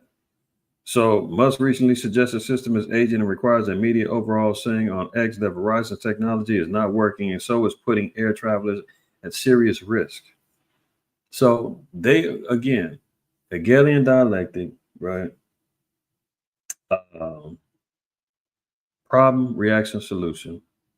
He's saying, oh, look at all these planes crashing. Look at all the aviation problems. Look what's been going on. Verizon is not suitable. Meanwhile, they're doing the budget cuts. They're doing the firing. They're the ones downgrading technology. And then they say, well, the solution is give me more money. Give me $2 billion for Starlink and SpaceX. Use our satellite systems and we can get things back on track. It's all a game. And that's why you see them 21 workers saying, man, we can't go for this, man. This dude's lining his pockets. He's promoting and building up his businesses. And meanwhile, people are losing their jobs. People are hitting the food lines, bread lines after this. So we see it's a little bit more of what's going on than the eye can see, right? Look, nearly 70% of single people struggle to afford housing payments compared to 52% of married people. This is where we're at right now economically. We're seeing a vast collapse, wealth gaps being jacked up. 70% of people that's single right now are struggling to afford their rent. 52% of married people are struggling to afford their rent. This is where we're at with the economic collapse, right? So they're going to break everybody down to the lowest compound as far as poverty, financial, at the point where people are at each other's throats, get them into second as 15 with the famines and everything else. And then they'll pop up and say, okay, you guys ready for the solution? You guys ready for government intervention? You guys ready for the mark of the beast? You ready for everything? Okay. You ready for the system of the beast to take over your lives? Rich, poor, well, come on. And that's when they come on in. Single and divorced people are more likely than people who are married to make certain sacrifices, including skipping meals to afford rent and mortgage payments, according to Redfin survey findings. That's largely because single people are making payments alone. For instance, a single Washington, D.C. renter pays nearly $12,000 more per year than someone splitting the rent. Nearly 70% of single, divorced, or separated people struggle to afford their regular rent or mortgage payments, compared to just over 52% of married people. So it's not even that if you have a helpmeet, that is going to be better. Still over half of those married is struggling with mortgage payments. 70% of you single. So you independent women out there, man, that say, I don't need a man and F all that, blah, blah, blah, I'm doing me. And okay, I hope you're doing all right. You part of that 30%. Or are you out there doing something strange for some change to make sure that rent gets paid? That ain't the way the Lord wants us to live. That ain't the way that the Lord wants us to have the expectations of life, man. 2 is better than 1, as Ecclesiastes tells us. So even in this scenario, America is making it hard for all parties involved. And the way in the direction, in the trajectory of where we see things going is only going downhill from there. All of these budget cuts, all this money is being saved. We have yet to see how that's going to impact our pockets, how that's going to impact our paychecks. You can talk about, no taxes on tips, no taxes on overtime, but that's still got to get passed through Congress. That's still got to get signed over into law. That's still going to take some time, let alone a full agreement on making it happen. So anybody looking for immediate dividends from any of that ain't going down. There's going to be a lot more. I covered an article a couple of weeks ago when Trump said, hey, with these tariffs, there's going to be some pain. It's not going to be easy. So just imagine that. All right. So we see that economic, war, all those things. Look here. This is another example of the headlines that we see here. Some of you jakes out there with your pinkies up, they used to be love going to get your lattes and ventes and all that. Hey, Starbucks is getting hit too. 1,100 corporate employees, they getting laid off. Southwest, 15% of their corporate jobs, an unprecedented move to cut costs. U.S. retail sales post the biggest drop in nearly 2 years. Business-wise, economic-wise, they're going for broke. Anybody is getting touched by this. Okay. Jobless claims spike and worrisome sign for the U.S. labor market. So unemployment risen. Just imagine just in the government sector. We talking 70,000 within the IRS, and mind you, that what was understood and later revealed was those jobs were temporary jobs. Remember Biden, was out there talking about the 80,000 U.S. IRS workers and all that. They were temps, basically, on probationary type workers. So those are the ones they like, look, we're not hiring you on permanent. You're about to get laid off. That we don't have a need for you. So those, they hitting the skids, let alone all the other government sectors that they're laying off people, all the U.S. aid workers and everyone else, let alone you already got small businesses that's, falling victim. Small business loans, all the other stuff getting harder to qualify. People ain't got the money to maintain their businesses. People are getting laid off. Fast food, people are getting laid off for AI and robots, and let alone they're closing because the cost for them to continue doing business is getting to be out of control. When McDonald's is charging $18, $19 for a damn Big Mac combo, people ain't buying that. I mean, why would we go buy some synthetic food that is overpriced? For what? So a lot of things is happening. So they're pushing the button on the economic collapse too. They're pushing the button on the war. Neo-Nazis targeted a major black town. Locals launched an armed watch. Now they also got civil unrest. the neo-Nazis, man, they jumping out, poking their chest out a little bit more. Remember, a couple months back, I covered an article there. I told you the Edomites, man, they out here training. They doing MMA. They out there at the range from Europe. From Europe to America. They out there preparing. And now we're seeing some Jakes is, been on point too, jumping out. I forgot what town that was in. The neo-Nazis tried to, run that march. And Jakes jumped out on them and ran them up off of there. There was one video, man. I seen one brother. He rolled through their little protest, and he was bumping "Fight the Power" from Public Enemy, and the Edomites was out there. You effing nigger! And he was just laughing, rolling through because he knew Jakes was it in Ohio? I think you're right. It was in Ohio. He was rolling through, not tripping, right? But we're seeing the uprising. This is why Jakes need to stop. Our people, man, so damn ignorant. They running around, still at each other's throats, gang banging, getting high, going on missions, doing all this foolishness, man. Meanwhile, the rise of nation against nation is starting to show itself, man. People, or at least some of our people that are being aware, are like, hey, you know what? We're going to have to make sure that we're prepared and we're armed. I've seen where did I see it from? There was I guess it was a TikTok video. It could have been an Instagram reel. I forgot. Somebody that sent it to me or somehow I seen it, but it was an Edomite, and he was talking about how he had, I guess some sort of inside knowledge regarding quote unquote alt-right groups that are training, hitting the range, martial arts, they in the gym, and they preparing for race war. And he basically was like, they're not going off of the usual names of these organizations. They've got different names that they're going under, but they're prepping and they're getting prepared for war. And he was like, look, I encourage you to hit the gym, get you a weapon, get prepared, because they are. And this is Edomite. He's acting like, he's on the opposition, like he's going to be a freedom fighter riding with Jakes. But he's more or less like, look, I'm trying to protect myself from any of you, but I suggest you, get prepared and get ready.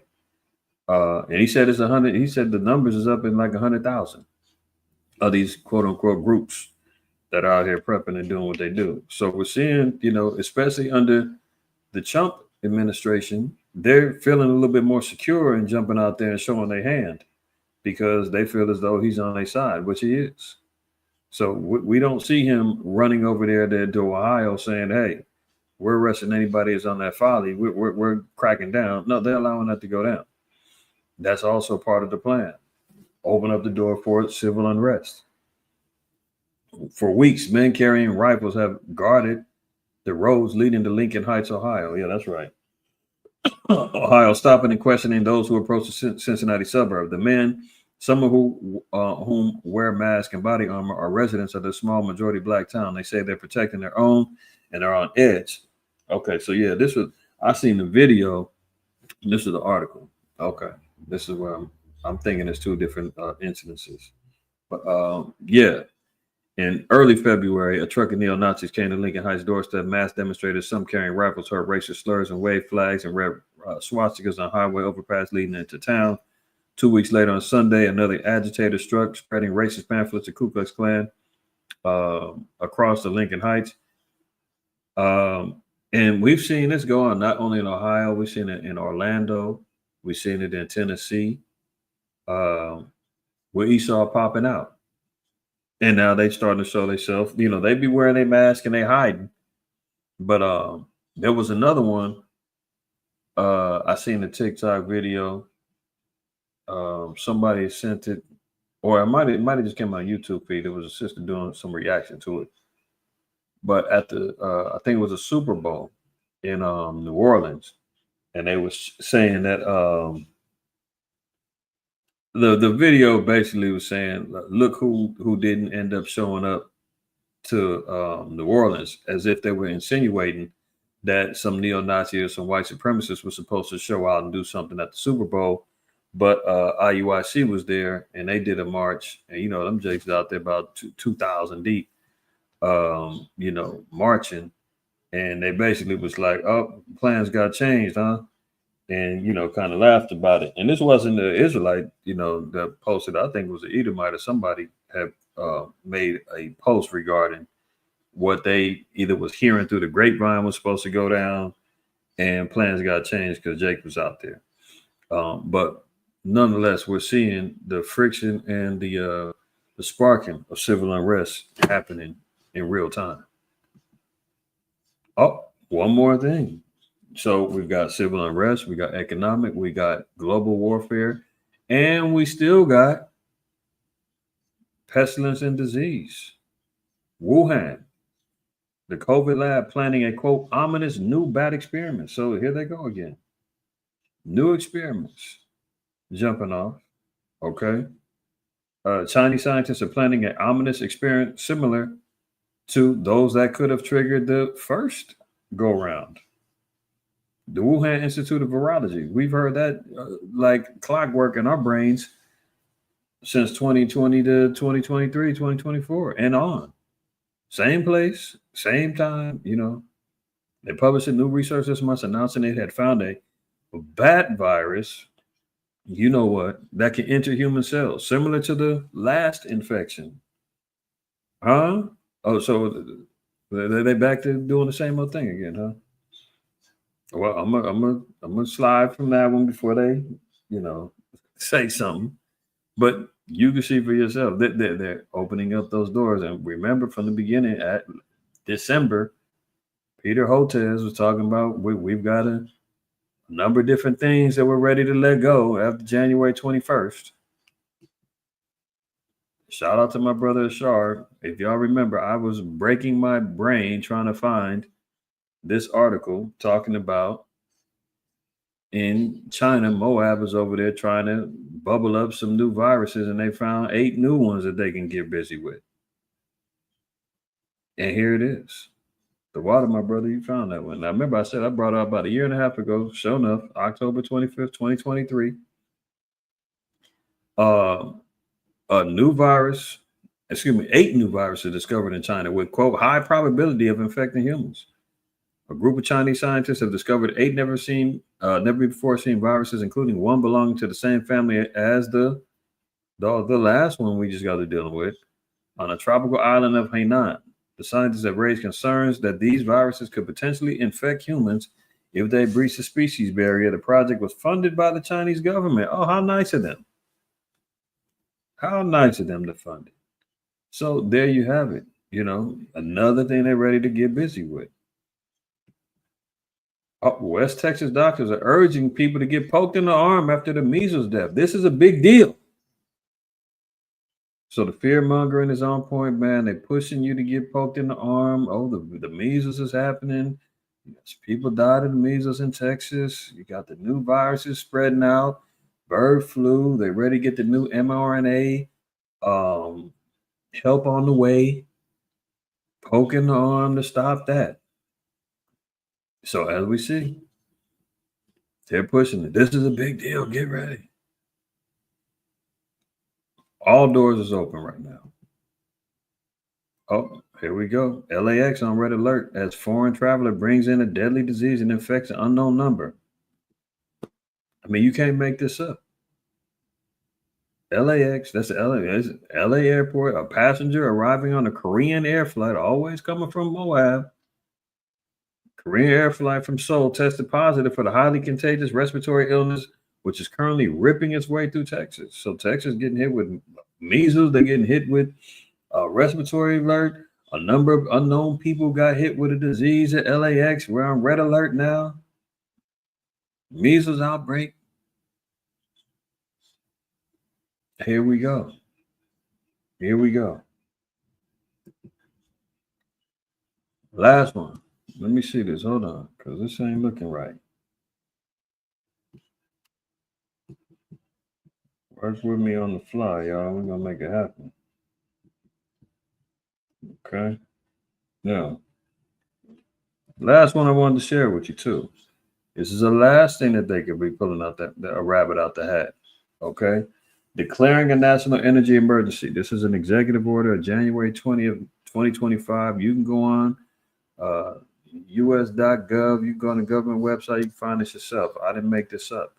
But they have executive orders already lined up. And guess what? As of January 20th, same day that they swore in Agent Orange, that they have provisions of when they're going to need, or if they're going to need, to declare a national energy emergency. So we've got war, civil unrest, economic, disease, energy, and we ain't even talked about famine and food right now, right?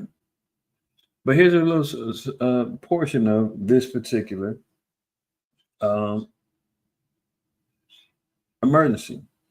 The policies of the previous administration have driven our nation into a national emergency. So they're saying that we've already been driven into a national emergency. They're blaming the Biden administration for it, where a precariously inadequate and intermittent energy supply and an increasingly unreliable grid. So they're saying, you cannot rely on the grid, the energy grid right now. Requires swift and decisive action without immediate remedy. This situation will dramatically deteriorate in the near future. Hello?